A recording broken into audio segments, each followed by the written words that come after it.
All right. Aloha, everybody. Aloha, judges. My name is Chad Brown, and I'm the creative director and founder of HICON Games. Our mission is to develop quality video games, showcasing Hawaii, and empower the next generation of local talent. We currently have 16 volunteers, but we've had 36 people dedicate their time to HICON Games over the last 3 years, and that's not including any of the individuals from our partners and programs that we're a part of. Our first project is called Huli, and it's based on a 90s schoolyard game of Pogs. Pogs originated on Maui in the 1920s, where kids would collect the cardboard caps that sealed their milk bottles. They would take those caps and they would stack them up on top of each other. Then they would take turns hitting the stack, and any caps they flipped over were theirs to keep. So in the 90s, a teacher by the name of Blossom Galbizo introduced Pogs to her students at Wailua Elementary School as a fun way to teach math. And by the mid-90s, millions of Pogs were being printed by companies like Nintendo, Marvel, and Disney. McDonald's even handed out Pogs inside of their Happy Meals. And so Pogs spread from Hawaii to California, Texas, and Florida. And the name Pog comes from a popular milk cap design for Passion Orange guava juice. And so we're taking the core game design elements that made Pog so popular, and we're adapting them into a mobile game.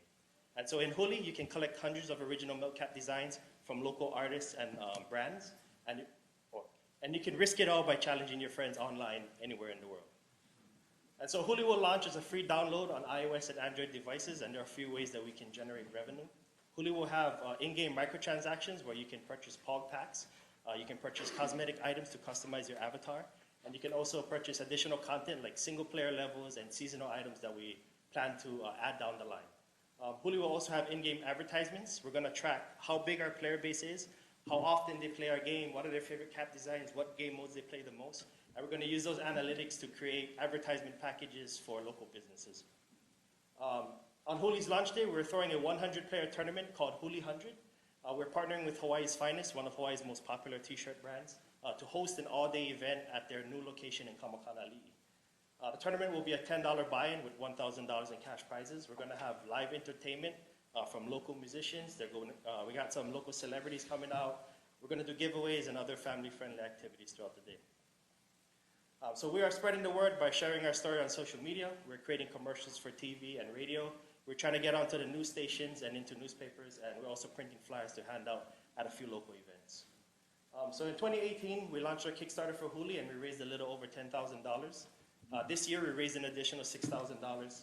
November, we plan to release Huli, and we're also in pre-production for our second game. And we could potentially raise another $20,000 on Kickstarter, but we're looking into other options like WeFunder, grants, investors, and publishers. And for us to take HICON Games to the next level, we want to raise $100,000 next year. We want to use this money to pay our volunteers to develop our second game.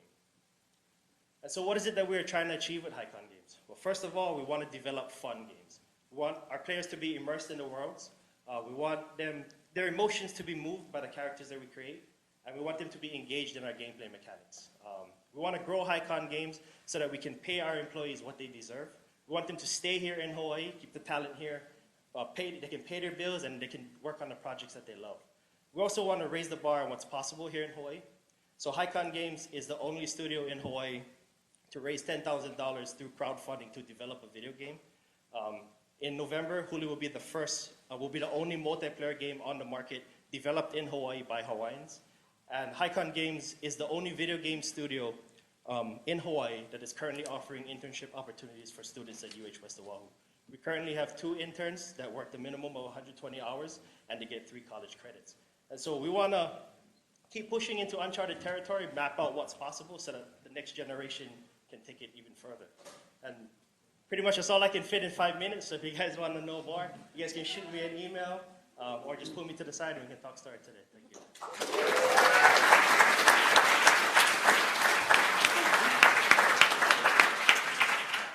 Mahalo, judges. So Olen's going to be doing the time because my phone ran out of batteries.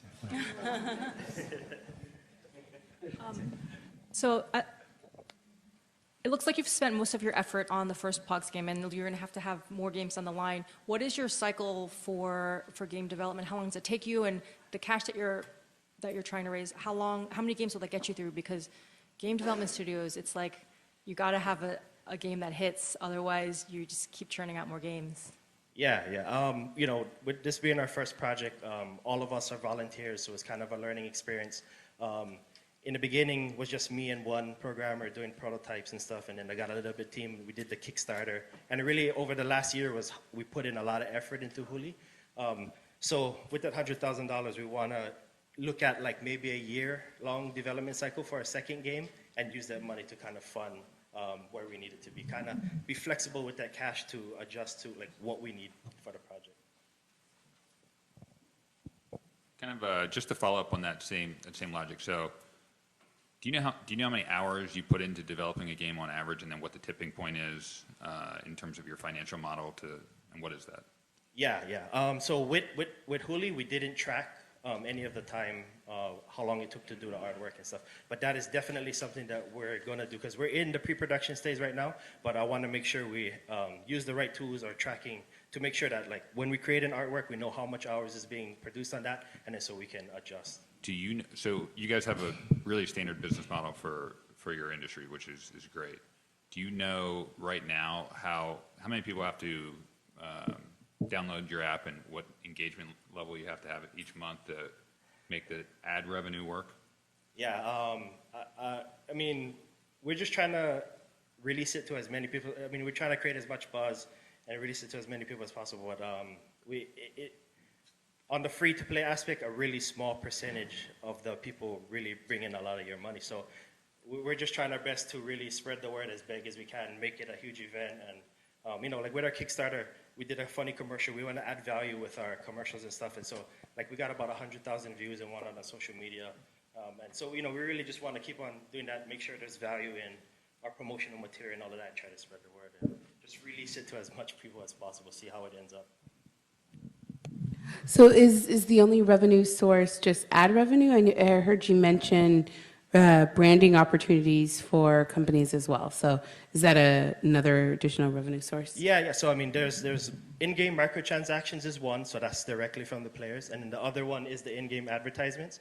And then so I had been in a few conversations with people like PBS, Alloon Farms, and trying to see if we could do something special with their brands and incorporate it into our game. And then so they want to see how big our player base is, how much people is engaged with us, you know, before they commit to anything. So we've been trying to just prove it, get the game out there, and then we can get back to those people and see what they say.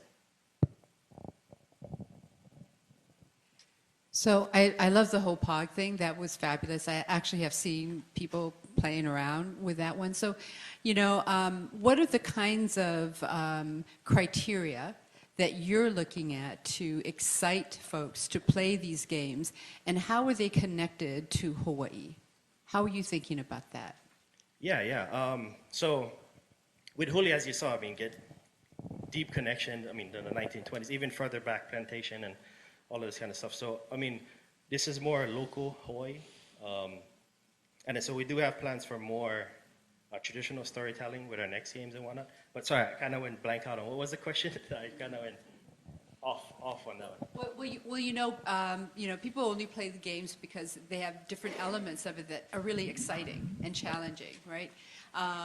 Because I don't play a lot of the games, so I don't know that. So that's why I'm asking. Right. Oh, yeah. So how do you connect that with Hawaii? Yeah.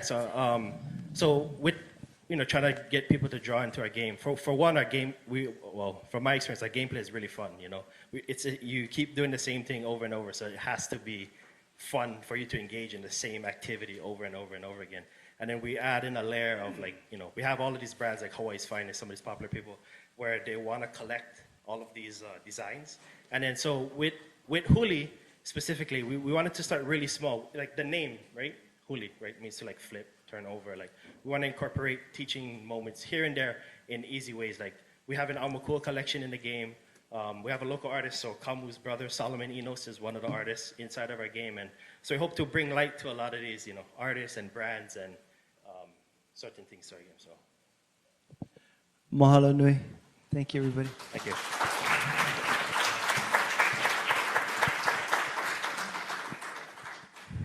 Mahalo again to all of our media category teams. Give them another round of applause, all three of them. Studio Moya, Mana Studios, HICON Games.